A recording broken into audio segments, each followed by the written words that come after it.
My name is Sarah Williams, and I'm 28 years old. 10 years ago, my mother handed me a garbage bag with my belongings and said the words that changed everything. Go learn to survive on your own. Yesterday, she sent me a Facebook message asking if she and her new husband could stay at my house because they're being evicted. I stared at her message for exactly 30 seconds before typing my response. Where are you watching from today? Drop your location in the comments below and hit that like and subscribe button. If you've ever felt abandoned by the people who were supposed to love you unconditionally, you'll definitely want to stick around for what happened next. Let me take you back to that day when I was 18. I had just finished my senior year of high school and was planning to start community college in the fall. I was excited about finally moving forward with my life, maybe studying business or marketing. I thought my mom would be proud that I had direction and goals. Instead, I came home from my graduation ceremony to find black garbage bags lined up on the front porch like funeral monuments. My mother, Linda Williams, stood there with her arms crossed, and that cold expression I'd seen countless times growing up. "Pack whatever's left," she said without preamble. "You're 18 now. Time to figure out life for yourself." I blinked, certain I'd misheard. "What do you mean?" "You heard me. I've done my job raising you. You're an adult now, which means you're no longer my responsibility." She gestured at the bags. "I already packed most of your stuff. Take it and go." "But Mom, I just graduated. I'm starting college in 3 months. I have a job at the grocery store. I'm being responsible." She laughed, but there was no humor in it. College is a luxury you can afford on your own time with your own money. Real world doesn't care about your grades, Sarah. Time you learned that. "Where am I supposed to go?" "Figure it out. I did when I was your age." She turned toward the front door. "Your key won't work anymore. I changed the locks this morning." Standing there on that porch, holding everything I owned in garbage bags, I felt something break inside me.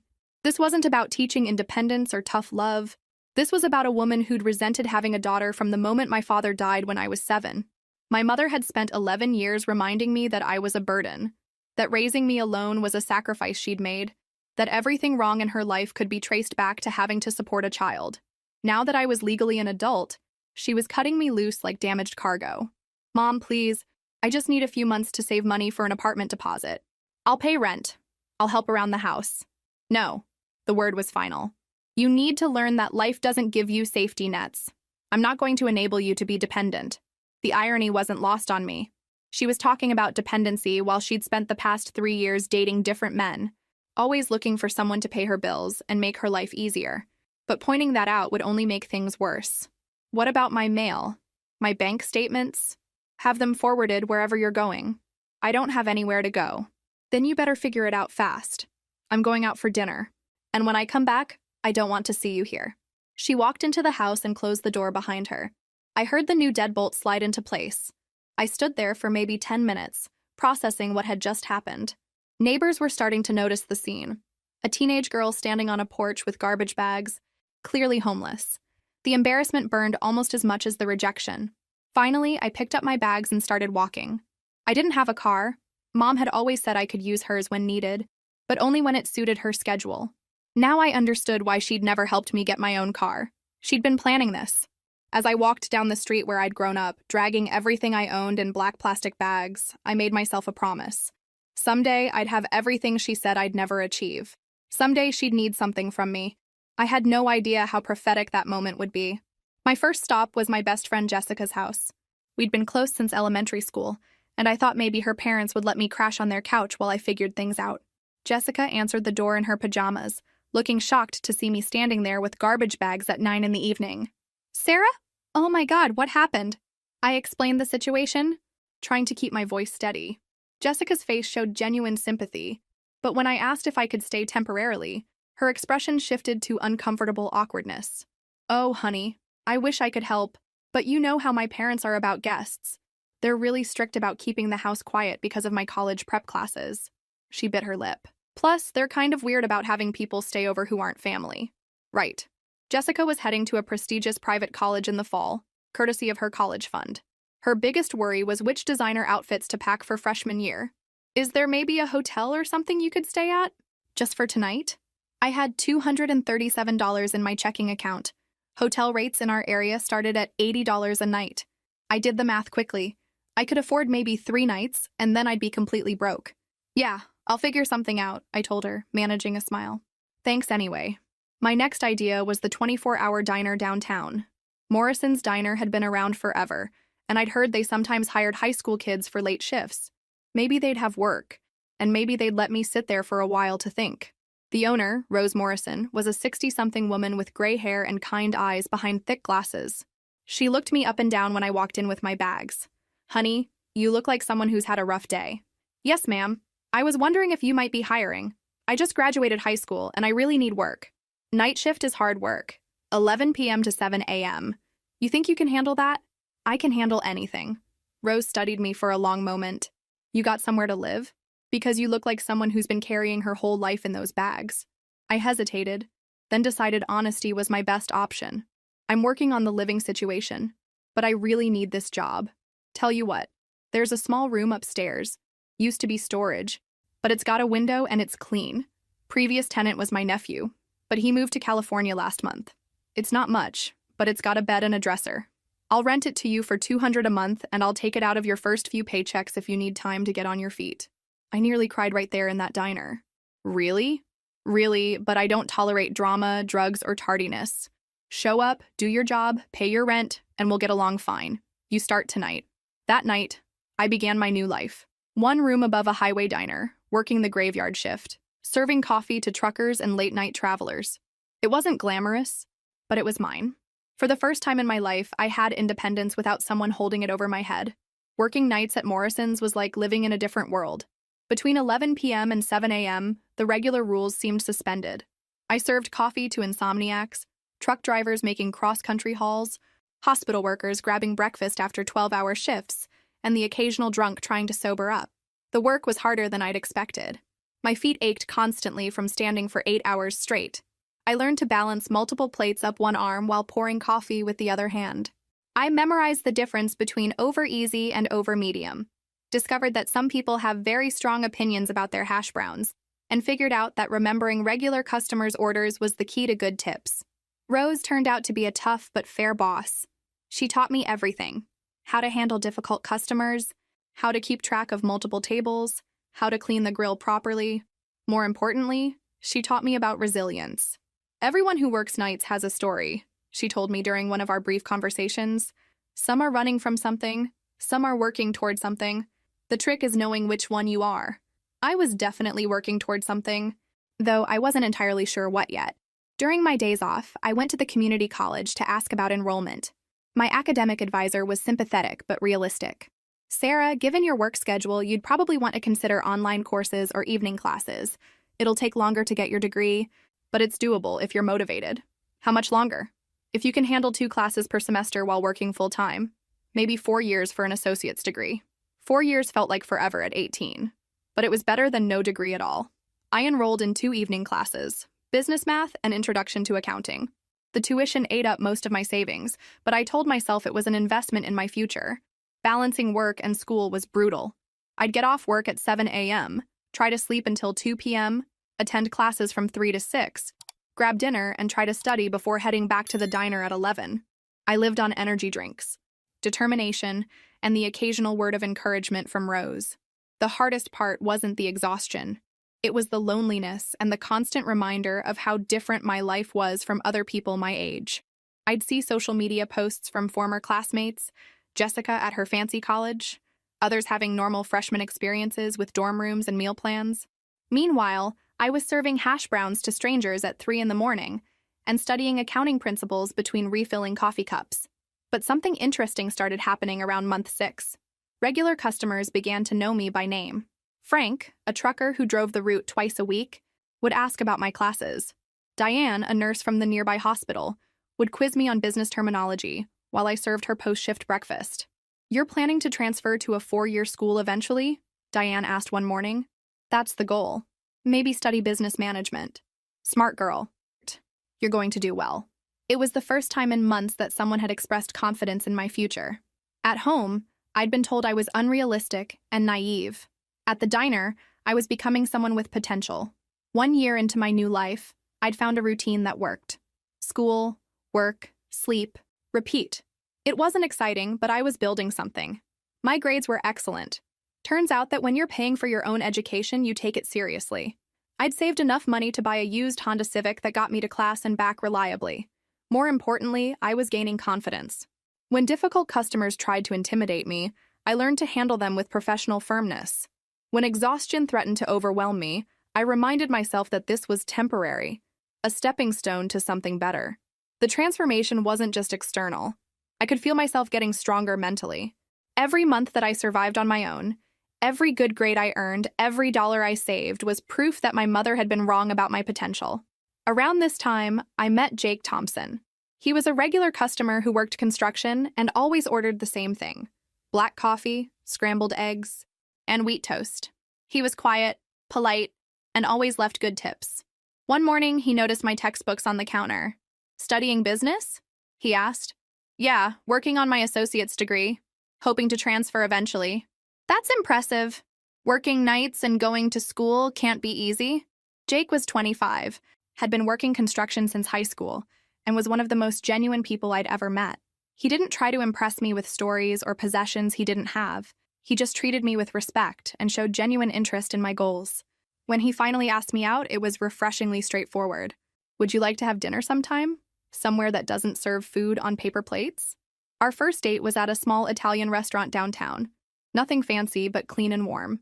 Jake wore a button-down shirt and had clearly made an effort. We talked about our dreams, our fears, our families, or in my case, my lack thereof. "You haven't talked to your mom since she kicked you out?" he asked, incredulous.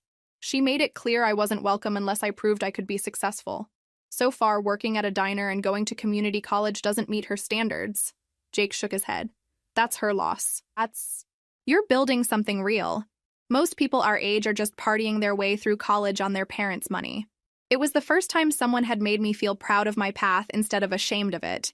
Dating Jake while managing work and school was complicated, but he was patient with my crazy schedule. He'd bring me dinner at the diner during slow periods. When I had major exams, he'd quiz me during my breaks. He never made me feel like I had to choose between my relationship and my ambitions. By my 20th birthday, I'd completed half of my associate's degree requirements. It wasn't the traditional college experience, but I was making progress. For my birthday, Jake surprised me with a small cake and a card that read, "For the hardest working woman I know." It was the first birthday in 2 years where someone had acknowledged my existence, much less celebrated it. That night, as we sat in my tiny room above the diner, sharing cake and talking about the future, I realized something important. I was building a life that was entirely my own.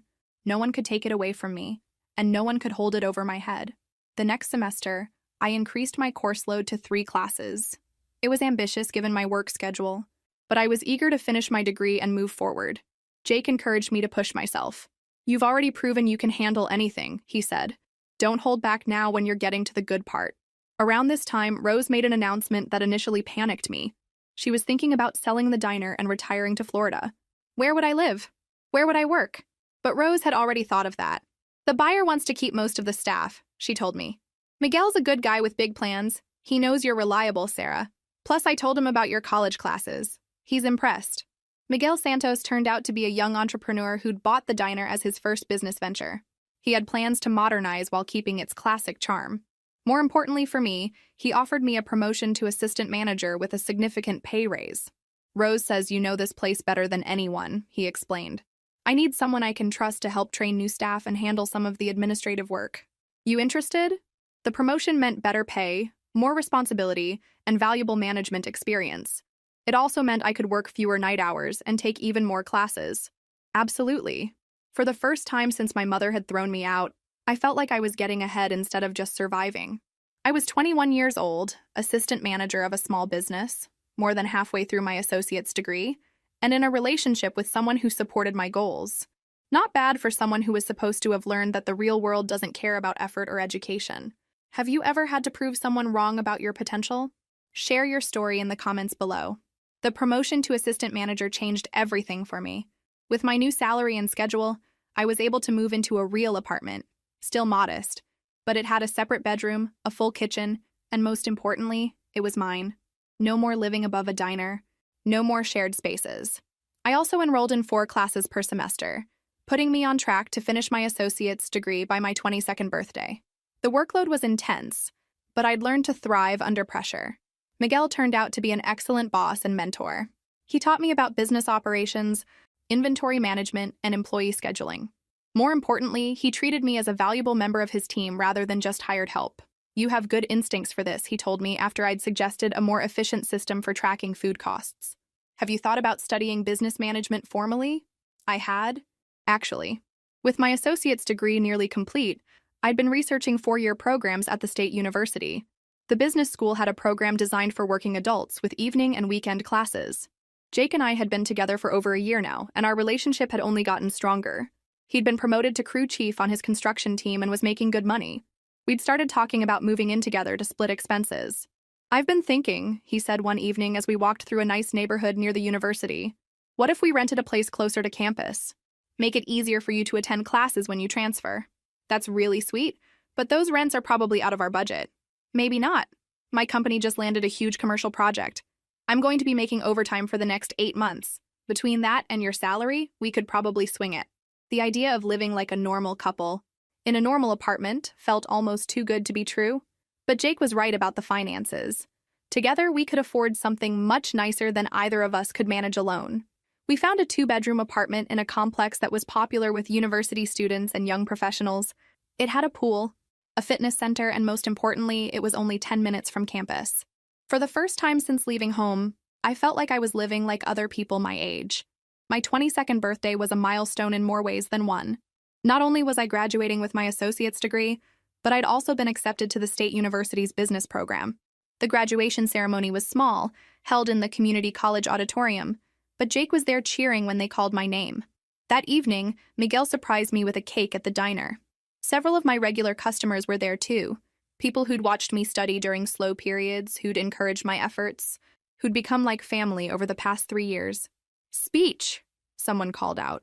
I wasn't prepared for a speech, but looking around at these people who'd supported my journey, I felt compelled to say something. 3 years ago, someone told me that the real world doesn't care about grades or education. That person was wrong. The real world absolutely cares about those things. But more importantly, it cares about persistence and the willingness to work for what you want. I raised my coffee cup. Thank you all for believing in me when I was learning to believe in myself. The transition to university was smoother than I'd expected. Having real-world work experience made me a better student than I'd been at 18. I understood the practical applications of what I was learning in ways that traditional students didn't. My professors noticed the difference too. During my first semester, my marketing professor approached me after class. Sarah, your perspective on these case studies is really valuable. You're seeing connections that other students miss. Have you considered applying for our internship program? The internship was with Henderson Marketing, a mid-sized firm downtown. It was unpaid, but offered real experience and potential networking opportunities. I was nervous about the interview, but my combination of work experience and academic performance impressed them. Most of our interns are traditional students with no work history, explained Jennifer Clark, the account manager who would supervise me. You bring a different perspective that I think will be valuable. The internship was everything I'd hoped for and more. Instead of just filing and making copies, I was researching client demographics, preparing presentation materials, and even sitting in on client meetings. I was seeing how the business concepts I was studying actually worked in practice. By the end of my junior year, Jennifer approached me with an offer that exceeded my wildest expectations. We don't usually hire interns directly, but your work has been exceptional. There's going to be an opening for a junior account coordinator position when you graduate. If you're interested, it's yours. The starting salary was more than I'd ever imagined making right out of college.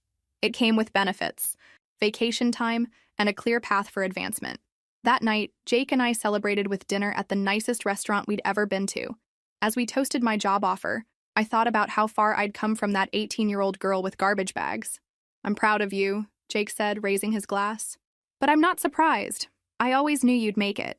For the first time in years, I felt like I could actually envision the future I'd been working toward. College degree, real career, stable relationship with someone who supported my goals. Life was finally starting to look like what I'd dreamed it could be. Senior year flew by in a blur of classes, internship responsibilities, and planning for the future. Jake and I had been together for 3 years now, and we'd started talking seriously about marriage after I graduated and got settled in my career. The work at Henderson Marketing was exactly what I'd hoped for. Jennifer had become both a mentor and a friend, giving me increasingly complex projects and including me in client strategy sessions. I was learning more in my internship than I had in most of my classes. You have a natural instinct for this business, Jennifer told me during one of our weekly check-ins. Marketing isn't just about creativity. It's about understanding human psychology and business strategy. You get both sides of that equation.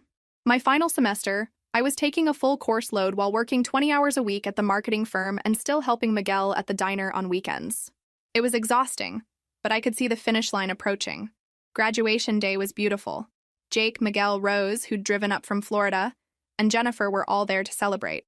As I walked across the stage to receive my diploma, I thought about that scared 18-year-old who'd been told she'd never amount to anything. The after party was at a nice restaurant Jake had chosen. We celebrated with good food and champagne, surrounded by people who'd supported my journey. During the toasts, Rose stood up. I've known Sarah for 4 years now. I've watched her work nights, study days, and never give up on her goals. She's proof that where you start doesn't determine where you finish. That Monday, I started my new position at Henderson Marketing as a junior account coordinator. Having my own desk, business cards, and a real salary felt surreal. I was making more money than my mother had ever earned, and I was just getting started. The transition from intern to employee was seamless because I already knew the company culture and had established relationships with clients. Within 6 months, I was handling larger accounts and earning recognition for my work. Jake had been promoted again and was now supervising his own crew. He'd started talking about starting his own construction company someday. We were both building careers and planning for a future together. On my 24th birthday, Jake proposed. It wasn't a dramatic public gesture, just the two of us at home, sharing dinner and talking about our dreams. The ring was modest, but beautiful. And more importantly, it represented a partnership between equals, who'd both worked hard for what they had. I know your family situation is complicated, he said that night, but I want you to know that you'll always have a family with me. We started planning a small wedding for the following year and began shopping for a house. The idea of owning property still felt surreal, but our combined income made it possible. The real estate agent, Patricia, was impressed with our financial stability. You two have done remarkably well for your age. Let's find you something special. The house we fell in love with was a 3-bedroom colonial in a quiet neighborhood with good schools. It had an updated kitchen, hardwood floors, and a backyard perfect for the kids we hope to have someday. The price was at the top of our budget, but with both our incomes and good credit, it was manageable. Are you sure about this? Jake asked as we sat in the mortgage broker's office, signing what felt like hundreds of documents. It's a big commitment. I'm sure, I said, and I meant it. This house represented everything I'd worked for. Security, stability, a place that nobody could take away from me. We moved in on a Saturday in September. Jake's family came to help, his parents, his sister, and her kids. It was chaotic and wonderful. All these people working together to help us start our new life. That evening, after everyone had gone home and the boxes were mostly unpacked, Jake and I sat on our new couch in our new living room. He was reading construction trade magazines, and I was reviewing client presentations for work. This is nice, he said, looking around. Feels like home already. It did feel like home. For the first time in my adult life, I felt completely secure. I had a career I loved, a man who supported my ambitions, and a house that represented the stability I'd never had growing up. At work, things continued to go well. I'd been promoted to account manager and was handling major clients. Jennifer had become not just a mentor, but a close friend. You know, she said one day over lunch, I keep thinking about your story. How you built this career from nothing. Have you ever considered writing about it? I think it would inspire other people. Maybe someday, I said. Right now, I'm just focused on building what comes next. What came next was better than anything I could have imagined. Marriage to Jake, a house in a beautiful neighborhood, a career that challenged and fulfilled me. I'd taken every obstacle my mother had put in my path and turned it into an opportunity to grow stronger. Life was exactly what I'd dreamed it could be when I was sleeping in that room above the diner, studying by the light of a cheap desk lamp and wondering if I'd ever make something of myself. By my 26th birthday, my life looked nothing like what anyone would have predicted when I was 18. Jake and I had been married for a year, and our life together was everything I'd hoped it would be. We'd settled into our house, established routines, and were talking about starting a family in a year or two. At Henderson Marketing, I'd been promoted again and was now managing a team of 3 junior coordinators. The irony wasn't lost on me. I was now in a position to mentor young people the way Jennifer had mentored me. I made sure to take that responsibility seriously. The key, I told my newest team member, a recent college graduate named Amanda, is to remember that every client interaction is an opportunity to prove your value. Never just go through the motions. My salary had reached a level that still sometimes surprised me. Jake's construction business was thriving too. He'd finally taken the leap and started his own company, specializing in residential renovations. We were both living proof that hard work and smart choices could overcome almost any disadvantage. Sometimes I would walk through our house, and marvel at how far I'd come. The granite countertops in the kitchen, the hardwood floors we'd refinished ourselves, the guest room that was ready for the family we planned to have. Every room represented a dream that had become reality through persistence and determination. The only shadow in my otherwise perfect life was the complete absence of my biological family. I'd built a new family with Jake's relatives, who'd welcomed me warmly, but there was still a hole where my mother should have been. Not because I missed her specifically, but because I missed the idea of having a mother who would be proud of what I'd accomplished. Jake's mother, Carol, had stepped into that role somewhat. She was warm and supportive, genuinely interested in my career, and always ready with encouragement when I faced challenges at work. "You know," she said one day when we were shopping for wedding gifts for Jake's cousin, "I think about what you've overcome. And I'm just amazed. Not everyone could have done what you did." "I didn't really have a choice," I replied. "It was succeed or, well, there wasn't really an alternative." "That's not true. You had lots of choices. You could have given up, made excuses, blamed other people for your problems. Instead, you worked harder than anyone should have to work at 18 and made something beautiful out of it." Carol's words meant more to me than she probably realized. Having someone acknowledge the difficulty of what I'd been through, while also recognizing the strength it had required, was healing in ways I hadn't expected. At work, Jennifer had become like an older sister. She'd been promoted to senior account manager and often included me in high-level strategy meetings. "I have something to tell you," she said one afternoon, closing my office door behind her. "The partners have been talking about creating a new position, Director of Client Relations. It would mean overseeing all account managers and serving as the primary liaison for our biggest clients. That sounds like a big responsibility." "It is. And they want to offer it to you." I stared at her. "Seriously?" "Seriously. Sarah, in 5 years, you've gone from intern to one of our most valuable employees. You understand both the creative and business sides of what we do, and clients trust you. This promotion would put you on track for partnership someday." The salary that came with the new position was more than my mother had made in her best year. The title carried real authority and respect within the company. Most importantly, it was recognition that I'd become exactly what I'd always believed I could be, if I'd just been given the chance to prove it. That evening, Jake and I celebrated with champagne on our back deck, watching the sunset over our neighborhood. "Director of Client Relations," he said, raising his glass. "Has a nice ring to it." "I keep thinking about that 18-year-old girl with the garbage bags," I admitted. "She wouldn't believe this was possible. She'd be proud of you. I know I am." As we sat there in the golden light of evening, surrounded by the life we'd built together, I felt a deep sense of contentment. I'd proven that success doesn't require perfect circumstances or family support. It requires persistence, smart choices, and the willingness to work for what you want. 3 months after my promotion, something happened that I never expected. I was checking Facebook before bed when I saw a message request from someone named Linda Williams. My finger hovered over the notification for a long moment before I opened it. "Hi, Sarah. This is your mother. I hope you're doing well. I've been thinking about you lately and wondering how you're doing. I saw some pictures of you on social media, and it looks like you've done really well for yourself. I wanted to reach out because Steve and I are going through a difficult time. We're being evicted from our apartment next month and don't have anywhere to go. I know we haven't talked in years, but I was hoping you might be able to help us out. We just need a place to stay temporarily until we get back on our feet. I hope you can find it in your heart to help family when they need it most. Please let me know if this might be possible. Love, Mom." I stared at that message for a long time. Steve must be her latest husband. She'd gone through several boyfriends over the years based on what little I'd seen on social media. The woman who'd thrown me out with garbage bags was now asking for help. The irony was so perfect, it was almost amusing. Have you ever had someone who hurt you come back asking for help? Share your thoughts in the comments below. I called Jake over to read the message. His reaction was immediate and strong. "You're not seriously considering this." "I don't know what I'm considering," I admitted. Part of me wants to ignore it completely. Part of me is curious about what happened to make her desperate enough to reach out to me. "Sarah, this is the woman who abandoned you when you needed her most. She didn't care where you went or how you survived. Now she's in trouble and suddenly you're family again?" He was right, of course. But I found myself remembering that scared 18-year-old girl with nowhere to go, and wondering what had led my mother to this point. Then I remembered her exact words from that day 8 years ago. Go learn to survive on your own. I had learned. The question was, what had she learned?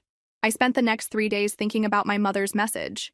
Jake thought I was overthinking it, but I couldn't shake the feeling that I needed to understand what had led to this moment.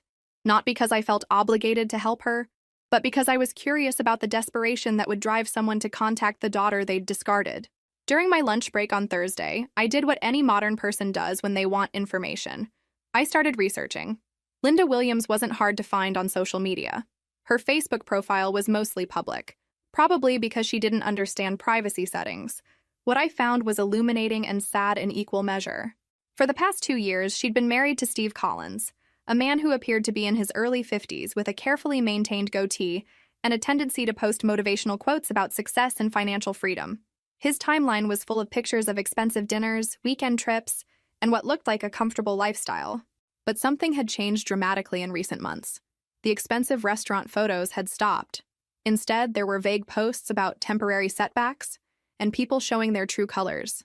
Steve's posts had become increasingly angry and defensive, ranting about unfair business practices and people who didn't appreciate entrepreneurial vision. I scrolled back further, looking for clues. A year ago, Steve had been posting constantly about his revolutionary investment opportunity and his game-changing cryptocurrency venture. He'd shared article after article about people who'd become millionaires through digital currency trading. The pattern was clear to anyone who'd seen it before. Steve was one of those guys. The get-rich-quick entrepreneurs who jumped from one scheme to another, always convinced the next opportunity would make them wealthy beyond imagination.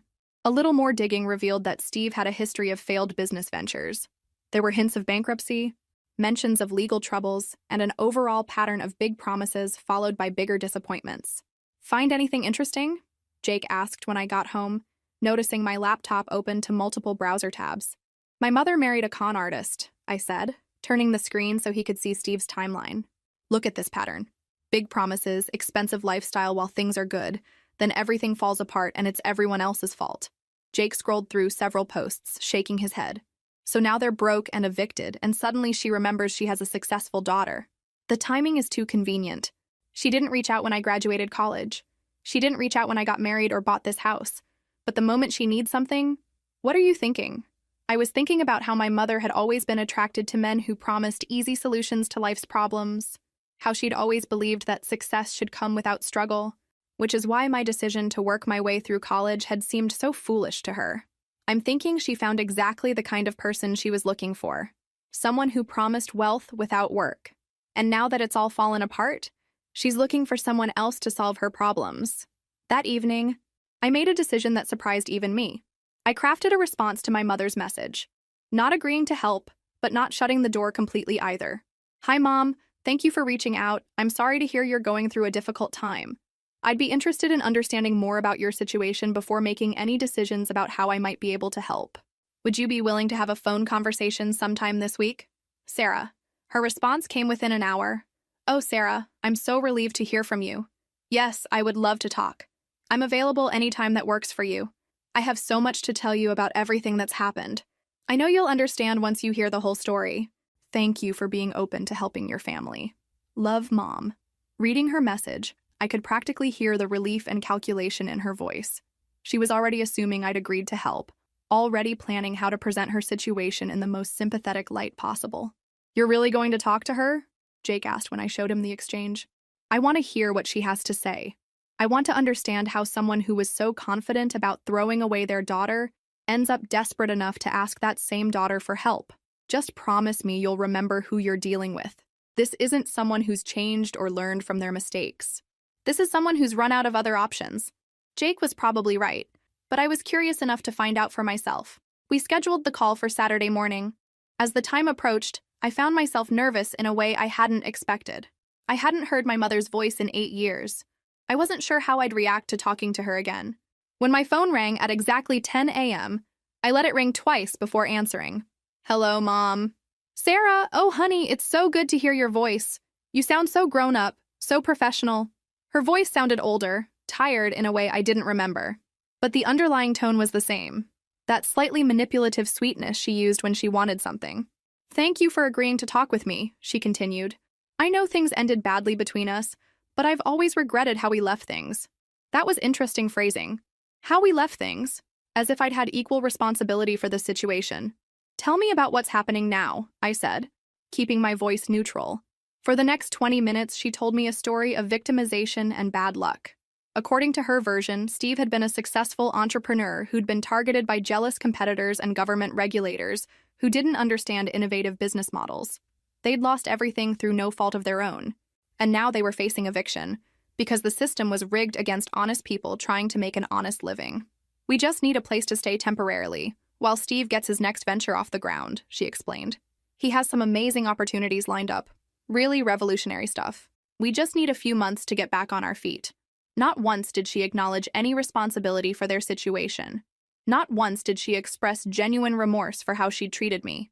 The entire conversation was framed around her current needs and how I could help solve her problems. What about work? I asked. Are either of you employed right now? Well, Steve is between projects at the moment, focusing on getting his new business launched. And I've been helping him with that, so I haven't had time for a regular job. But once things get going again, we'll be fine. Translation. Neither of them had jobs, and they had no immediate prospects for income. Mom, I need to ask you something directly. Do you remember what you said to me the day you kicked me out? Silence on the other end of the line. You told me to go learn to survive on my own. You said the real world doesn't care about education or hard work. Do you remember that? Sarah, I was trying to teach you independence. Everything I did was because I wanted you to be strong. The revisionist history was breathtaking. She was actually trying to claim credit for my success. I see. And now you think I should use that independence and strength to solve your problems? Family helps family. Sarah, that's what families do. There it was. The same woman who'd refused to be family when I needed help was now invoking family obligation when she needed help. What do you think will happen next? Drop your predictions in the comments below. After ending the call with my mother, I sat in my kitchen for a long time, processing what I'd heard. The conversation had confirmed everything I'd suspected. She hadn't changed, hadn't learned, and wasn't taking responsibility for her choices. But more importantly, it had clarified something for me. This wasn't really about whether I should help her. This was about whether I was going to let her rewrite the history of our relationship and manipulate me into enabling her poor choices. That afternoon, Jake and I went for a long walk through our neighborhood. It was a beautiful Saturday, and seeing the well-maintained houses, the families playing in their yards, the evidence of stability and prosperity all around us, reminded me of how far I'd come. So what's your gut telling you? Jake asked as we paused at a small park where children were playing on swings.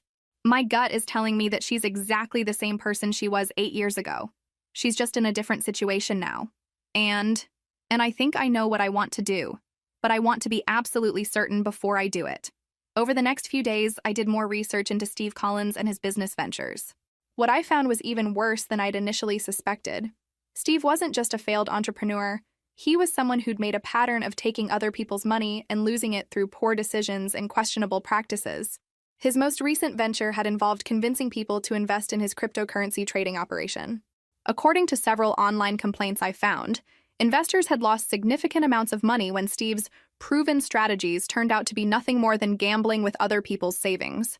My mother, based on her social media posts from the past 2 years, hadn't just married Steve, she'd been one of his most enthusiastic promoters.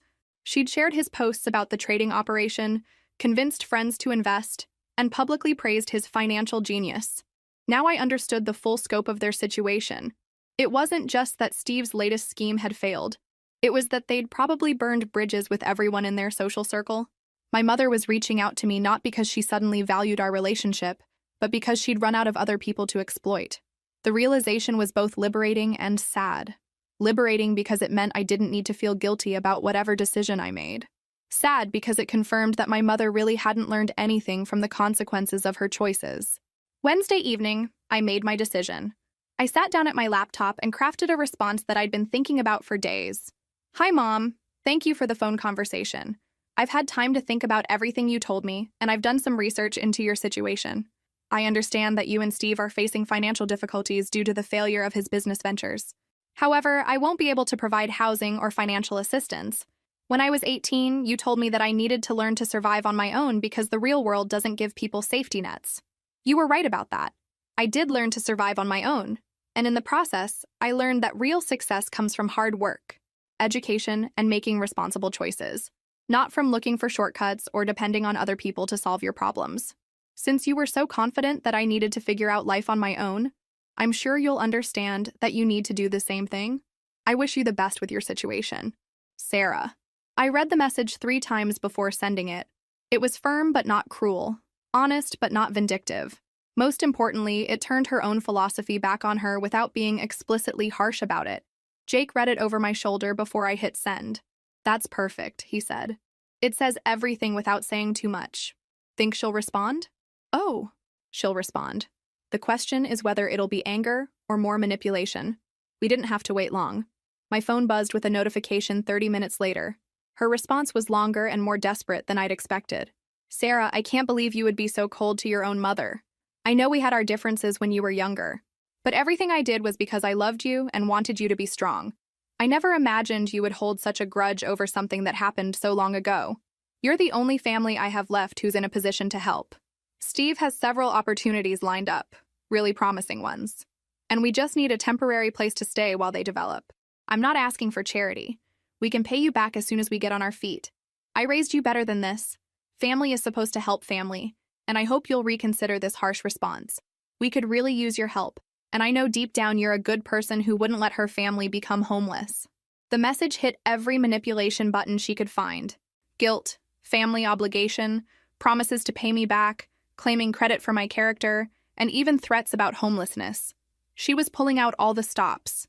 But reading it, I felt nothing except a kind of detached observation. These were the same tactics she'd always used, the same emotional manipulation that had made my childhood so difficult. The difference was that now I could see them clearly for what they were. I showed the message to Jake. He read it with increasing disbelief. She's really going all in with the guilt trip. Notice how she's framing Steve's opportunities like they're legitimate business prospects instead of whatever scheme he's planning next. Are you going to respond? I thought about it for a moment, then decided that some conversations deserve to end definitively. No, I said what I needed to say. Anything else would just give her more ammunition for manipulation. Over the next week, she sent 2 more messages. The first was angry, accusing me of being selfish and ungrateful. The second was a guilt trip about how disappointed my father would be if he could see how I was treating my family. I read both messages, but didn't respond to either. Some chapters of your life deserve to be closed permanently. 2 weeks after my last communication with my mother, something happened that put everything into perspective. I was reading the morning news when I saw an article that made my blood run cold. Local couple charged in investment fraud scheme. The photo showed Steve Collins in a mugshot, looking considerably less confident than in his social media posts. According to the article, Steve had been arrested and charged with multiple counts of investment fraud related to his cryptocurrency operation. Investigators had traced the flow of investor money and determined that Steve had been using new investments to pay fake returns to earlier investors, while funding an expensive lifestyle for himself and his wife. But here was the detail that made everything clear. My mother had been arrested as well. She was charged as an accomplice for helping recruit investors and promote the fraudulent scheme. I read the article twice, processing the implications. My mother wasn't just the victim of Steve's bad business decisions. She was an active participant in defrauding other people.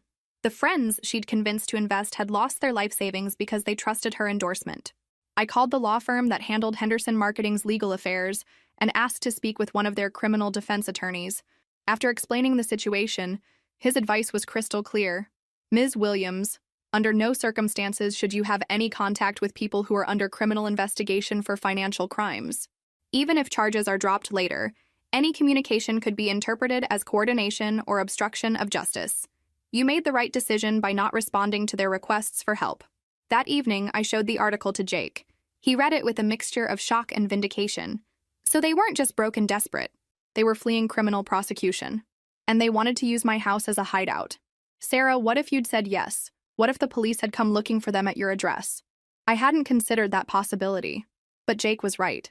Getting involved with my mother and Steve could have jeopardized everything I'd built. My career, my reputation, even my freedom if authorities had decided I was helping them evade justice. The next few weeks brought more revelations as the local news covered the investigation. Steve's scheme had defrauded over 40 people out of nearly $500,000. Many of the victims were retirees who'd invested their savings based on promises of guaranteed returns. My mother's role had been significant. She'd hosted investment parties at their apartment, used her personal relationships to build trust with potential victims, and actively promoted Steve's credibility to people who might otherwise have been skeptical. One detail particularly stuck with me. According to prosecutors, the couple had used investor money to fund a lifestyle that included expensive dinners, weekend trips, and luxury purchases, all while telling investors that their money was being carefully managed in legitimate trading operations. The expensive lifestyle I'd seen documented on their social media hadn't been the result of successful investments. It had been funded by stealing other people's life savings. 3 months later, the case was resolved. Steve was sentenced to 6 years in federal prison. My mother received a suspended sentence and 3 years of probation in exchange for cooperating with prosecutors and helping them recover some of the stolen money. According to the final news article, investigators had recovered about 40% of the lost funds, which would be distributed to victims. Steve's assets, including the luxury items he'd bought during the height of the scheme, had been seized and sold. I felt a mixture of relief and sadness reading the final coverage. Relief that the legal process was over and that I'd avoided any involvement. Sadness for the victims who'd lost their savings, and for my mother, who'd finally faced real consequences for her choices. But mostly, I felt vindicated. The woman who told me that the real world doesn't care about education or hard work had just learned that the real world also doesn't care about shortcuts, schemes, or looking for someone else to solve your problems. That evening, Jake and I sat on our back deck, watching the sunset over our neighborhood. In the distance, I could see other couples and families enjoying their evening routines, walking dogs, tending gardens, living the kind of stable, peaceful lives that come from making good choices over time. Do you think she's learned anything from this? Jake asked. I doubt it. People like that usually blame everyone except themselves. She'll probably spend the next 3 years complaining about unfair prosecutors and bad luck. Any regrets about how you handled things? I thought about it seriously. No. She taught me something valuable, even if she didn't mean to. What's that? She taught me that sometimes the most loving thing you can do is refuse to enable someone's self-destructive behavior, even if that someone is family. As the stars began to appear in the darkening sky, I felt a deep sense of peace. I'd proven that success doesn't require perfect circumstances or family support. It requires persistence, smart choices, and the wisdom to recognize when someone is trying to drag you down into their chaos. My mother had intended her words as punishment. Go learn to survive on your own. Instead, they'd become the foundation of everything good in my life. Life moved forward in the months following my mother's legal troubles. At work, I'd been given even more responsibilities as director of client relations, and Henderson Marketing was thriving. Jake's construction business had grown to the point where he was employing 8 people and considering expanding into commercial projects. We'd started seriously discussing having children, maybe trying to get pregnant sometime in the next year. Our house felt ready for a family, our careers were stable, and we both felt emotionally prepared for the challenge and joy of raising kids. One evening in late fall, almost a year after my mother's arrest, I was checking my personal email when I saw something that made me pause. A message from an address I didn't recognize with the subject line, "Thank you from a victim." I almost deleted it, thinking it was spam, but something made me open it instead. Dear Ms. Williams, my name is Margaret Chen, and I am one of the people who lost money in Stephen Collins's investment scheme. During the investigation, I learned that Linda Williams is your mother, and I wanted to reach out to you personally. I know this might seem strange, but I wanted you to know that several of us victims are aware that you had no contact with your mother during the time of the fraud, and that you refused to help her when she asked. I want you to know how much we appreciate that you didn't enable her behavior or help her avoid the consequences of her actions.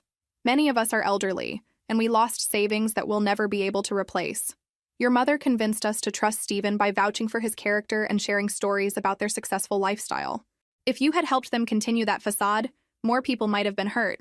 Thank you for having the integrity to stay away from their criminal activity, even when it was your own family asking for help. Sincerely, Margaret Chen. I read the message twice, processing the unexpected gratitude from someone I'd never met. Margaret was thanking me for something I'd done for entirely selfish reasons, protecting myself from my mother's manipulation. But her perspective made me realize something I hadn't fully understood before. By refusing to help my mother, I hadn't just protected myself. I'd potentially protected other people from becoming victims of whatever scheme Steve would have cooked up next. I showed the message to Jake. He read it thoughtfully. That's profound, he said. You thought you were just setting boundaries with your mother, but you were actually preventing her from hurting more people. I didn't think of it that way at the time. That's what makes it even better. You did the right thing because it was right, not because you were calculating the broader consequences. Margaret's message prompted me to think more deeply about the ripple effects of our choices. My mother's decision to kick me out at 18 had seemed cruel and pointless at the time, but it had forced me to develop independence, resilience, and the ability to recognize manipulation, skills that had served me well when she'd tried to exploit me years later. Her cruelty had accidentally given me the tools I needed to resist her later attempts at manipulation. A few weeks later, I received another unexpected contact. This time it was a LinkedIn message from someone named David Martinez, who identified himself as a journalist working on a story about financial fraud and family dynamics. Ms. Williams, I'm writing an article about how family members respond when relatives are involved in criminal activity. I understand you chose not to assist your mother when she was involved in Stephen Collins' investment fraud. Would you be willing to speak with me about your decision and the factors that influenced it? I declined the interview. I had no interest in being part of a news story about my family's criminal activity, but the journalist's interest made me realize that my situation wasn't unique. Probably thousands of people every year have to decide whether to help family members who are involved in questionable or illegal activities. The easy answer is always to help family, regardless of circumstances. But that's not always the right answer, especially when helping means enabling destructive behavior or becoming complicit in hurting other people. Around this time, Jake and I received news that we'd been trying for. I was pregnant. The pregnancy test showed positive on a Tuesday morning in January, exactly 2 years after my mother had first contacted me asking for help. As we celebrated the news and began planning for our future as parents, I thought about the kind of family we wanted to create for our child. A family based on love and support, yes, but also on honesty, accountability, and healthy boundaries. What if our kid makes terrible choices someday? Jake asked one evening as we painted what would become the nursery. What if they get involved with the wrong people or make decisions that hurt others? Then we'll love them enough to let them face the consequences, I said.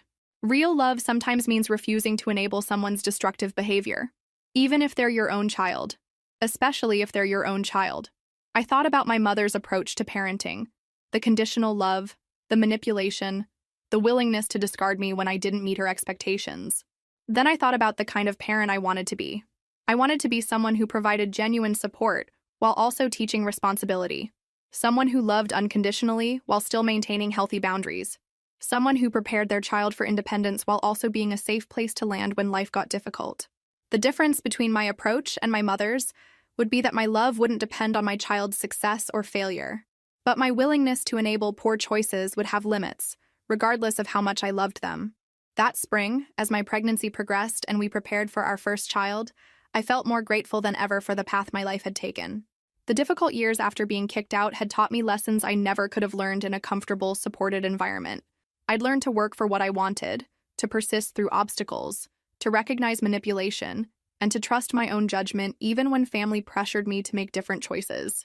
These weren't lessons I'd wish on anyone, but they were skills that had served me well and would continue to serve me as a parent, professional, and human being. My mother had thrown me away because she thought I'd never amount to anything. Instead, she'd accidentally given me the greatest gift possible, the necessity of becoming strong enough to build my own life on my own terms. Our daughter, Emma, was born on a beautiful September morning. Holding her for the first time, looking into her perfect little face, I felt a love deeper than anything I'd ever experienced. But along with that overwhelming love came a fierce protectiveness and a determination to give her everything I'd never had, starting with a mother who would never abandon her. The first few months of parenthood were a whirlwind of sleepless nights, endless feedings, and the constant wonder of watching this tiny person grow and change. Jake was an amazing father from day one, patient and gentle and completely devoted to our little family. When Emma was 3 months old, something happened that I'd been half expecting since her birth. I received another Facebook message from my mother. This one was different in tone from her previous communications. "Sarah, I heard through mutual acquaintances that you had a baby. Congratulations. I would love to meet my granddaughter and be part of her life. I know things have been difficult between us, but surely a new baby is a chance for all of us to start fresh. I've learned a lot from my experiences over the past few years, and I think I could be a good grandmother if you'd give me the chance. I understand if you have reservations, but I hope you'll consider letting me see Emma. She's my only grandchild, and I promise I've changed. Love, Mom." I stared at the message, holding Emma in my arms as she slept peacefully against my chest. The audacity was breathtaking. After everything that had happened, She thought the birth of my daughter would somehow erase the past and give her automatic access to our family. Jake read the message over my shoulder. What are you thinking? I'm thinking about what kind of people I want around our daughter. And I want her surrounded by people who demonstrate integrity, honesty, and healthy relationships. People who take responsibility for their choices and treat others with respect. Your mother doesn't fit that description. No, she doesn't. And Emma deserves better. I thought about all the ways my mother could potentially harm Emma as she grew up. The manipulation, the conditional love, the tendency to prioritize her own needs over everyone else's. Even if she genuinely changed, which I doubted, the risk wasn't worth taking. More importantly, allowing my mother into Emma's life would send a message that actions don't have lasting consequences, that family relationships can be discarded and picked up again at will, and that love doesn't require respect or healthy boundaries. Those weren't lessons I wanted to teach my daughter. My response was brief but final. Mom, I appreciate your congratulations. However, I won't be including you in Emma's life. My daughter deserves to be surrounded by people who demonstrate stability, integrity, and healthy relationships. I hope you understand that choices have consequences, and these are the consequences of the choices you've made over the years. I wish you well, but please don't contact me again. Her response came within hours, as I'd expected. It was long, angry, and full of accusations about my coldness and ingratitude. She threatened to seek grandparents' rights, accused me of being vindictive, and claimed that I was depriving Emma of family. I read it once, then blocked her on all social media platforms and marked her email address as spam. Some conversations don't deserve to continue. That evening, as I rocked Emma to sleep, I thought about the kind of family history I wanted to give her. Not the biological family I'd been born into, but the chosen family Jake and I were creating. Emma would grow up knowing she was loved unconditionally. She'd have two parents who worked hard, treated each other with respect, and built their success through education and ethical choices. She'd be surrounded by Jake's family, who'd already embraced her completely, and by the chosen family of friends and mentors who'd supported us over the years. Most importantly, she'd grow up understanding that love and respect go together, that healthy relationships require boundaries, and that family isn't defined by biology, but by the quality of care and support people provide for each other. When Emma was 6 months old, we had her baptized in a small ceremony surrounded by the people who truly mattered to us. Jake's parents, his sister and her family, Jennifer and her husband, Miguel and his wife, even Rose, who flew up from Florida for the occasion. Looking around at all these people who'd chosen to be part of our lives, who'd supported us through challenges and celebrated our successes, I felt overwhelmed with gratitude. This was what real family looked like. Not perfect people, but people who showed up consistently with love and support. Rose pulled me aside after the ceremony. "Your little girl is lucky to have you as her mother," she said. "You're going to raise her right." "I hope so. I want to give her everything I never had." "You will. But more importantly, you'll give her the strength to build her own life if she ever needs to. That's the greatest gift a parent can give." Rose was right. The independence and resilience I'd been forced to develop would serve me well as a parent. I'd be able to love Emma completely while also preparing her to be strong and self-sufficient. I'd give her the security of unconditional love combined with the tools she'd need to build her own success. She'd never have to choose between family support and personal growth, because she'd have both. That night, as Jake and I put Emma to bed in her nursery, the room we'd painted together in the house we'd bought with money we'd earned through our own hard work, I felt a deep sense of completion. I'd built the life I'd dreamed of when I was 18 and scared and alone. But more than that, I'd built the foundation for Emma to have an even better life, surrounded by love and support and the knowledge that she was valued for who she was, not what she could provide for others. My mother's cruelty had accidentally taught me what not to do as a parent. Emma would benefit from every hard lesson I'd learned about love, boundaries, and the difference between enabling and supporting. 5 years later, Emma was a bright, confident little girl who filled our house with laughter and wonder. She was curious about everything, kind to everyone she met, and absolutely fearless in the way that children can be when they grow up feeling completely secure in their parents' love. Jake's construction business had grown into one of the most respected firms in the area. My career had continued to flourish as well. I'd been promoted to Vice President of Client Relations and was being considered for a partnership at Henderson Marketing. We'd moved to a larger house in an even better neighborhood, with excellent schools and a backyard perfect for Emma's elaborate games of make-believe. Our life was everything I'd dreamed it could be when I was sleeping in that room above the diner, studying by the light of a cheap desk lamp. One Saturday morning, as I was reading the local newspaper while Emma played in the backyard and Jake worked in his workshop, I saw a small article that caught my attention. Local woman sentenced for probation violation. The brief article explained that Linda Collins, she'd taken Steve's name, had been sentenced to 18 months in prison for violating the terms of her probation by attempting to participate in another investment scheme. According to the report, she'd been caught trying to recruit investors for a new venture, despite being explicitly prohibited from any involvement in financial solicitation as part of her probation agreement. I read the article twice, feeling a mixture of sadness and vindication. 5 years after her arrest, she still hadn't learned. She was still looking for shortcuts, still trying to make money through schemes instead of honest work, still unwilling to accept that actions have consequences. "Find something interesting?" Jake asked, coming in from the garage with sawdust in his hair. I showed him the article. He read it and shook his head. "Some people never learn?" "No, they don't." That afternoon, as I watched Emma play with the neighbor children in our backyard, I thought about the different paths people choose in life. Some people, when faced with obstacles, work harder and make better choices. Others keep making the same mistakes, expecting different results. My mother had chosen the second path. Even after facing criminal charges, losing her freedom, and destroying relationships with everyone who'd tried to help her, she was still looking for the easy way out.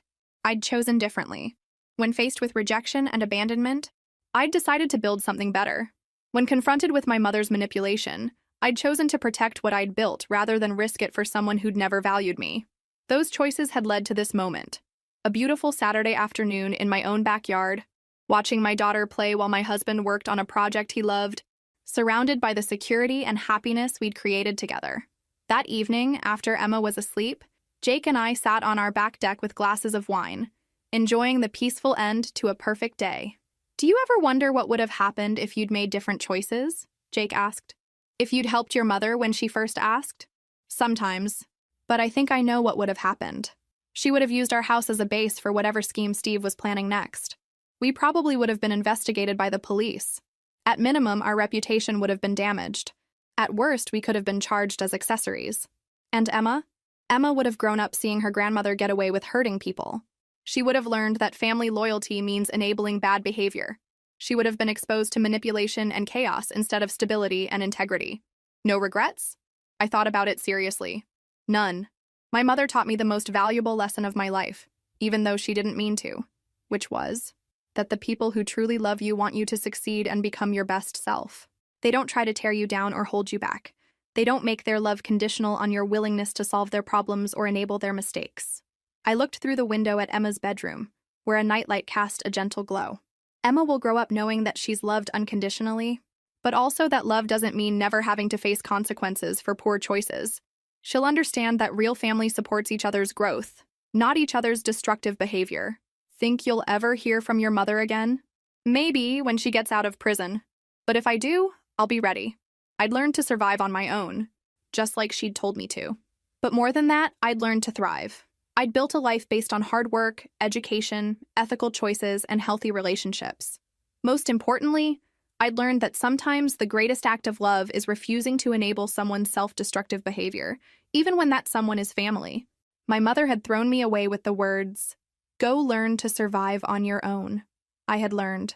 I'd learned to survive, to succeed, and to build something beautiful out of the wreckage of her rejection.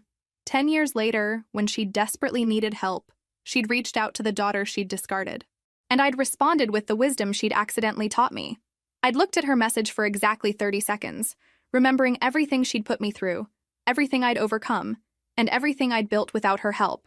Then I'd typed 4 words that perfectly captured everything she'd taught me about life, consequences, and the importance of learning to stand on your own.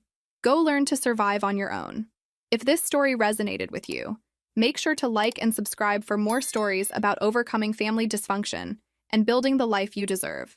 Remember, you have the power to write your own ending, no matter how your story began. Have you ever had to set difficult boundaries with family members? Share your experiences in the comments below. Your story might help someone else who's facing a similar situation. Thank you for joining me on this journey. Sometimes the best response to people who abandon you is to build a life so strong that their return becomes irrelevant.